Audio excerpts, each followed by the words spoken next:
행복한 교회 성도 여러분, 이 영상을 보시는 하나님 나라의 귀한 자녀 여러분, 오늘은 2021년 11월 26일 금요일입니다. 서원을 한다는 것, 기독교 의식 속에서 또 신앙의 행습 속에서 이 서원이라는 것은 절대절명의 하나님에 대한 소명, 또 충성, 또 헌신을 이야기할 때 하게 되는 것입니다. 좋은 의미가 많이 있죠. 하나님 앞에 매달리는 의미도 있고요. 또 하나님 앞에 감사와 찬양과 영광을 돌리는 의미도 있습니다. 그런데 오늘 본문에서는 잘못된, 어떻게 보면 이중적인 형태의 이 서원을 우리는 볼 수가 있습니다.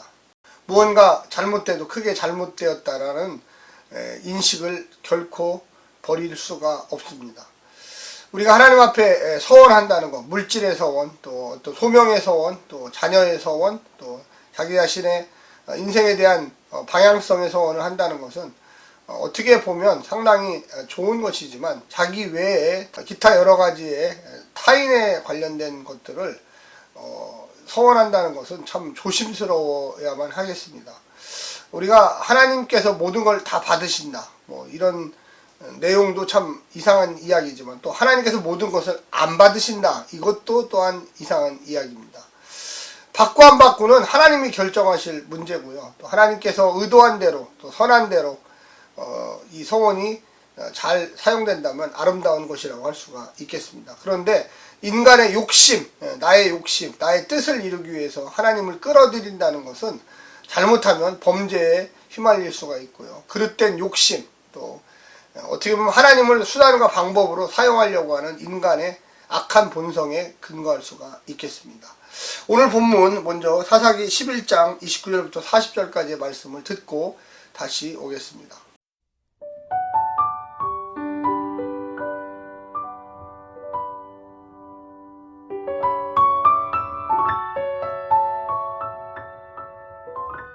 이에 여호와의 영이 입다에게 임하시니 입다가 길르앗과 므낫세를 지나서 길르앗의 미스베에 이르고 길르앗의 미스베에서부터 암몬 자손에게로 나아갈 때에 그가 여호와께 서원하여 이르되 주께서 과연 암몬 자손을 내 손에 넘겨주시면 내가 암몬 자손에게서 평안히 돌아올 때에 누구든지 내 집 문에서 나와서 나를 영접하는 그는 여호와께 돌릴 것이니 내가 그를 번제물로 드리겠나이다 하니라. 이에 입다가 암몬 자손에게 이르러 그들과 싸우더니 여호와께서 그들을 그의 손에 넘겨주심에 아로엘에서부터 민닛에 이르기까지 20성읍을 치고 또 아벨 그라민까지 매우 크게 무찌르니 이에 암몬 자손이 이스라엘 자손 앞에 항복하였더라. 입다가 미스바에 있는 자기 집에 이를 때에 보라, 그의 딸이 소고를 잡고 춤추며 나와서 영접하니 이는 그의 무남동료라. 입다가 이를 보고 자기 옷을 찢으며 이르되 어찌할꼬 내 딸이여, 너는 나를 참담하게 하는 자요, 너는 나를 괴롭게 하는 자 중에 하나로다. 내가 여호와를 향하여 입을 열었으니 능히 돌이키지 못하리로다 하니 딸이 그에게 이르되 나의 아버지여, 아버지께서 여호와를 향하여 입을 여셨으니 아버지의 입에서 낸 말씀대로 내게 행하소서. 이는 여호와께서 아버지를 위하여 아버지의 대적 암몬 자손에게 원수를 갚으셨음이니이다 하니라. 또 그의 아버지에게 이르되 이 일만 내게 허락하사 나를 2달만 버려두소서. 내가 내 여자 친구들과 산에 가서 나의 처녀로 죽음을 인하여 애곡하겠나이다 하니 그가 이르되 가라 하고 2달을 기한하고 그를 보내니 그가 그 여자친구들과 가서 산 위에서 처녀로 죽음을 인하여 애곡하고 2달 만에 그의 아버지에게로 돌아온지라. 그는 자기가 서원한 대로 딸에게 행하니 딸이 남자를 알지 못하였더라. 이것이 이스라엘의 관습이 되어 이스라엘의 딸들이 해마다 가서 길르앗 사람 입다의 딸을 위하여 나흘씩 애곡하더라.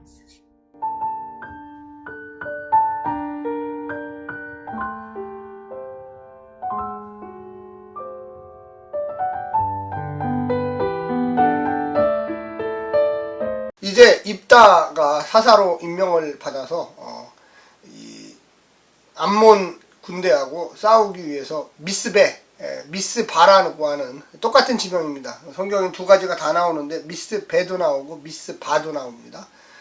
곳에 이르렀습니다. 그런데 이 입다가 급했는지 서원을 하게 됩니다. 그런데 이 서원의 내용이 사실 상당히 좋지 않았습니다.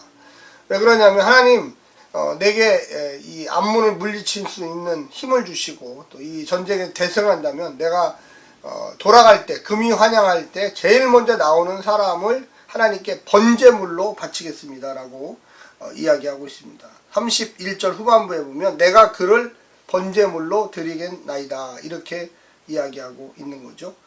참 어떻게 보면 절대절명의 순간 모든 것을 다 바쳐서 전쟁에 승리하고픈 이 입다의 처지를 마음으로는 충분히 이해합니다.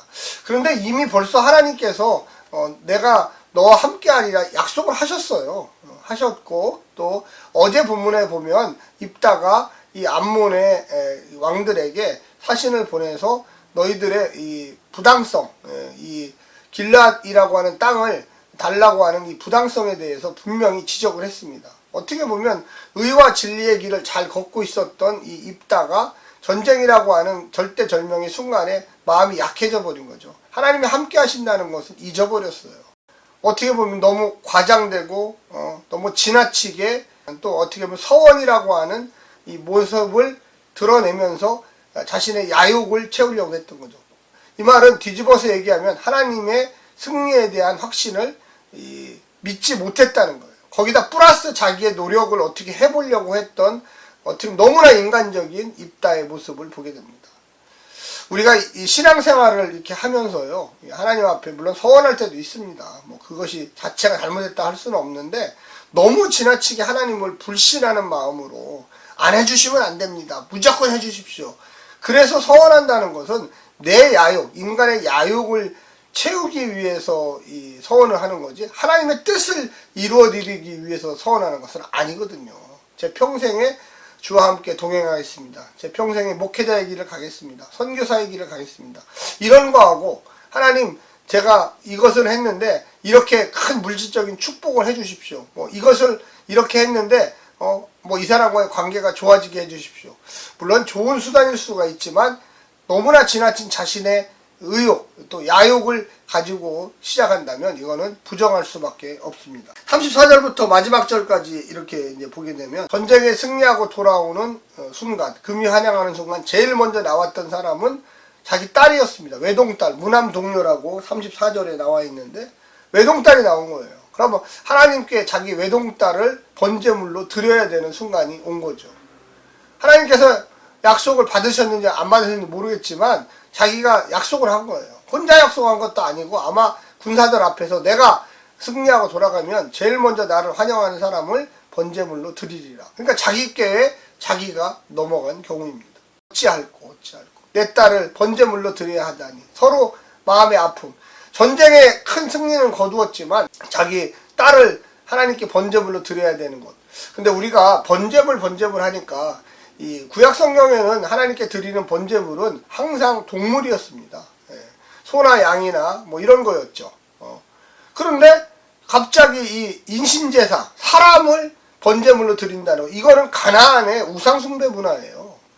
어찌 이렇게 사사기 안에 특히 입다라고 하는 사사에게 벌어졌는지 자기가 말을 해놓고 뒤로 물러설 수가 이제 없는 거죠. 하나님께 서원이라고 하는 형태의 어떻게 보면 악행을 행한 거예요. 자기 딸을. 하나님께서 딸 바치라는 얘기가 없었거든요. 물론 아브라함이 이삭을 바치려고 했지만 하나님께서 이삭을 받았습니까? 어린 양을 받았죠. 우리가 잘 알아야 돼요. 성경을 이렇게 왜곡해서 해석해서 자기가 자기의 올무를 씌우는 경우가 우리 주변에 종종 있어요. 성경을 잘 모르면 가만히 있든지 아니면 전문가인 목사에게 물어보든지 그냥 입으로 떠들고 다니다가 나중에 자기가 자기의 시험에 걸려가지고 어찌할 수 없는 상황이 벌어진 거죠. 그래서 오늘 본문에 보니까 이제 딸도 포기를 했어요. 그래서 아버지 내게 2달 만에 시간을 주십시오. 그래서 내가 동무들과 놀다가 번제물로 하나님께 드려지겠습니다. 우리의 삶이 어느 방향을 향해 가나? 교회만 무조건 다니면 되나? 아닙니다. 교회를 다니지만 하나님을 진실하게 알아야 되고 하나님의 진실한 뜻이 무엇인지 알아야 되고 그거에 대한 반응으로 우리의 삶이 어떤 식으로 살아가야 되는지를 알아야 됩니다. 많은 분들이 하나님을 우상처럼 섬기고 있어요. 지금 입다의 모습이 아주 대표적인 모습입니다. 가나안의 인신제사를 끌고 와서 하나님을 잘 섬기겠다고 하나님이 그 인신제사를 받으셨는지 안 받으셨는지는 몰라요. 문제는 뭐냐면 자기가 백성들 앞에서 약속을 했기 때문에 어쩔 수 없이 드려지는 과정이죠. 오늘 우리는 이 본문을 통해서 한 3가지 정도 생각할 수가 있겠습니다. 첫 번째는 입다에게 야훼의 영이 임했다는 것이죠. 중요한 것은 전쟁에 승리한 거예요. 그러나 두 번째는 입다가 어리석은 서원을 했다는 거죠. 하나님이 큰 복을 주셨는데 그 복을 잘 지키지 못하고 하나님을 불신하는 행태로 서원을 하게 되어서 자기 딸을 번제물로 드릴 수밖에 없는, 자기가 자기 올무에 걸리는 상황이 생겼어요. 마지막에는 승리하였지만 딸을 잃게 되는 아픔, 고통이 뒤따라 오는 거죠. 외부적으로는 승리했는데 내부적으로는 실패하는 가정들이 많습니다. 돈은 많이 벌었는데 자식 교육은 실패했어요. 뭔가 잘 된 것 같은데 안에 들어와 보니까 집안이 엉망진창이 된 경우가 바로 이런 경우입니다. 사랑하는 성도 여러분, 우리가 이 땅에 살면서 하나님을 바른 자세로, 바른 마음으로, 내 욕심에 치우치지 아니하고 하나님이 주시는 거에 감사하면서 하나님께서 함께 하심을 믿고 의의 길, 진리의 길을 걸어갈 줄 알아야만 하겠습니다. 오늘 하루도 승리하시고요. 성령님의 놀라운 축복과 은혜가 함께 하기를 간절히 원합니다. 샬롬.